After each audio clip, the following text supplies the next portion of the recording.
ఈ నోటు ప్రకారం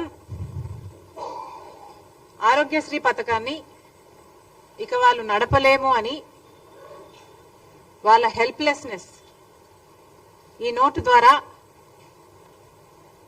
తెలియజేయడం జరిగింది. ఈ నోట్ ఏం చెప్తుంది అంటే దూదికి సూదికి కూడా డబ్బులు లేవు అని వీళ్ళ ఆవేదన వ్యక్తం చేయడం జరిగింది. దీని సారాంశం ఏమిటంటే ఇప్పటికీ వీళ్లకు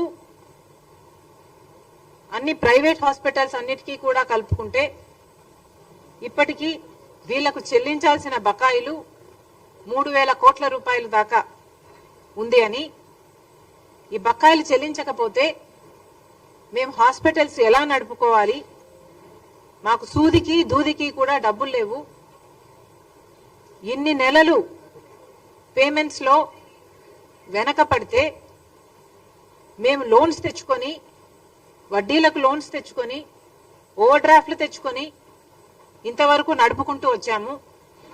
ఇక మా వల్ల కాదు, మేము కూడా ప్రజలకు సేవ చేసే విషయంలో ఎంత భాగస్వామ్యం అవ్వాలి అనుకున్నా కూడా ఇక మా వల్ల కావటం లేదు అని వాళ్ళు చేతులెత్తేసి ఈరోజు మేము ఇక ఆరోగ్యశ్రీ అంటే ఇప్పుడు ఎన్టీఆర్ వైద్య సేవలు అంటున్నారు దీన్ని,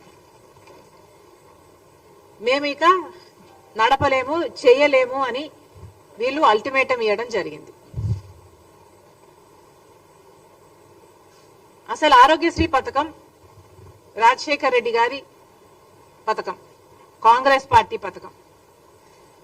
రాజశేఖర్ రెడ్డి గారు ముఖ్యమంత్రిగా 5 సంవత్సరాలుంటే 5 సంవత్సరాలలో రాజశేఖర్ రెడ్డి గారు ఎన్నో అద్భుతమైన పథకాలు చేస్తే ఆరోగ్యశ్రీ అందులో ఒకటి.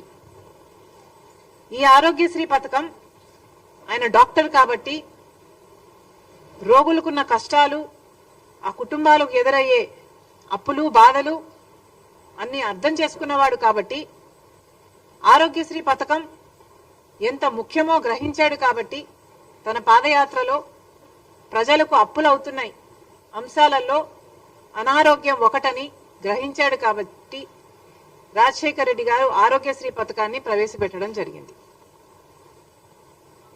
ఆరోగ్యశ్రీ పథకం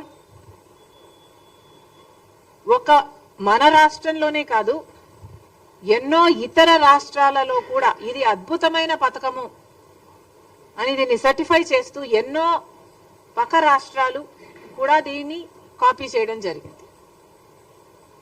ఈరోజు మన భారతదేశంలో ఆయుష్మాన్ భారత్ అయినా యుఎస్ లాంటి దేశాలైనా ఇలాంటి ఎన్నో ఈ ఆరోగ్యశ్రీ పథకాన్ని కాపీ చేయడం జరిగింది. అలాంటి ఆరోగ్యశ్రీ పథకం ఈరోజు ఏ స్థితిలో ఉందో, ఎంత దుస్థితి ఉందో ఒకసారి గమనించమని కోరుతున్నాం.